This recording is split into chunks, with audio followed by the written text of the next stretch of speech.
Exercise 7.2, question number 13. If P is perpendicular distance of the origin from a line whose intercepts on the axis are A and B, show that 1 divided by P square is equal to 1 divided by A square plus 1 divided by B square. तो इस question में हमें कहा गया है कि अगर P perpendicular distance है from the origin to the line और उसी लाइन के इंटरसेप्ट हमारे पास एक्स एक्सिस पर A है और वाई इंटरसेप्ट पर B है, तो हमें इसको शो करना है। आप यूँ फर्ज कर ले कि हमारे पास एक लाइन है और इस लाइन के जो एक्स इंटरसेप्ट है वो A,0 यानी कि A है और इसी लाइन का वाई इंटरसेप्ट 0,B है, जिसको हमने पॉइंट B का नाम दिया है। और हमें अभी P को डिफ़ाइन करना है जो कि perpendicular distance from origin to the line है। तो ये पॉइंट हमारे पास ओरिजिन ऑफ द एक्सिस होगा। इससे लेकर इसी लाइन तक का जो परपेंडिकुलर डिस्टेंस होगा उसको हमने P का नाम दिया है। और परपेंडिकुलर डिस्टेंस से मुराद ये है कि इस डिस्टेंस को इस लाइन के साथ 90 का एंगल बनाना चाहिए। तो हमने इसको ऐसे ही फ़र्ज़ कर लिया और हमारे पास जो ये OC या P है ये हमारे पास एक्स एक्सिस के साथ थीटा का एंगल बना रहा है।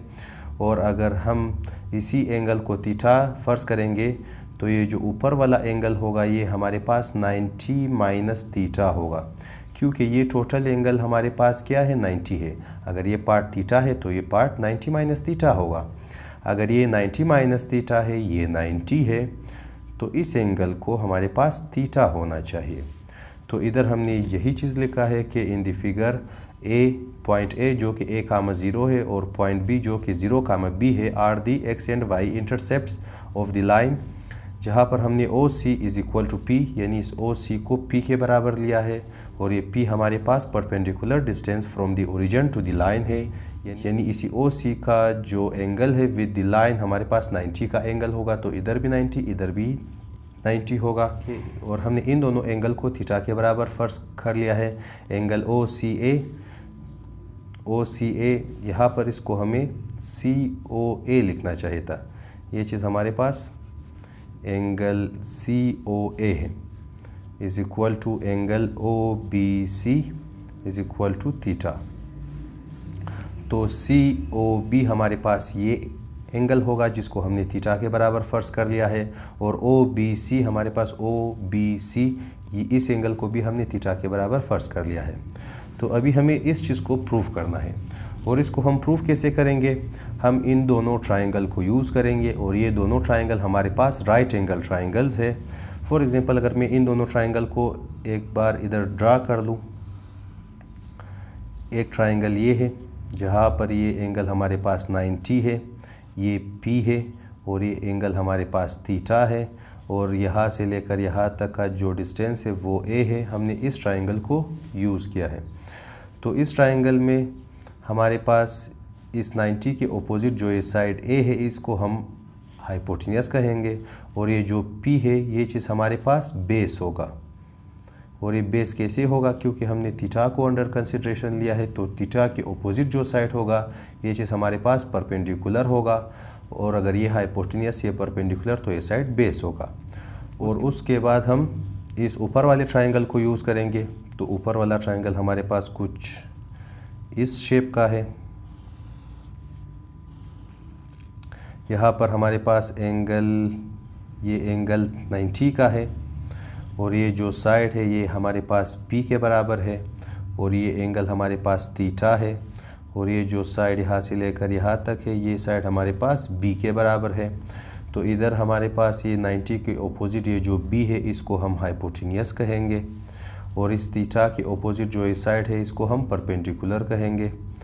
और अभी हम इन दोनों ट्रायंगल को यूज़ करके इस चीज़ को प्रूफ करेंगे। तो सबसे पहले हम इस ट्रायंगल में से, क्योंकि इधर हमारे पास बेस और हाइपोटेन्यूस गिवन है, तो हम इधर कोसाइन थीटा यूज़ करेंगे।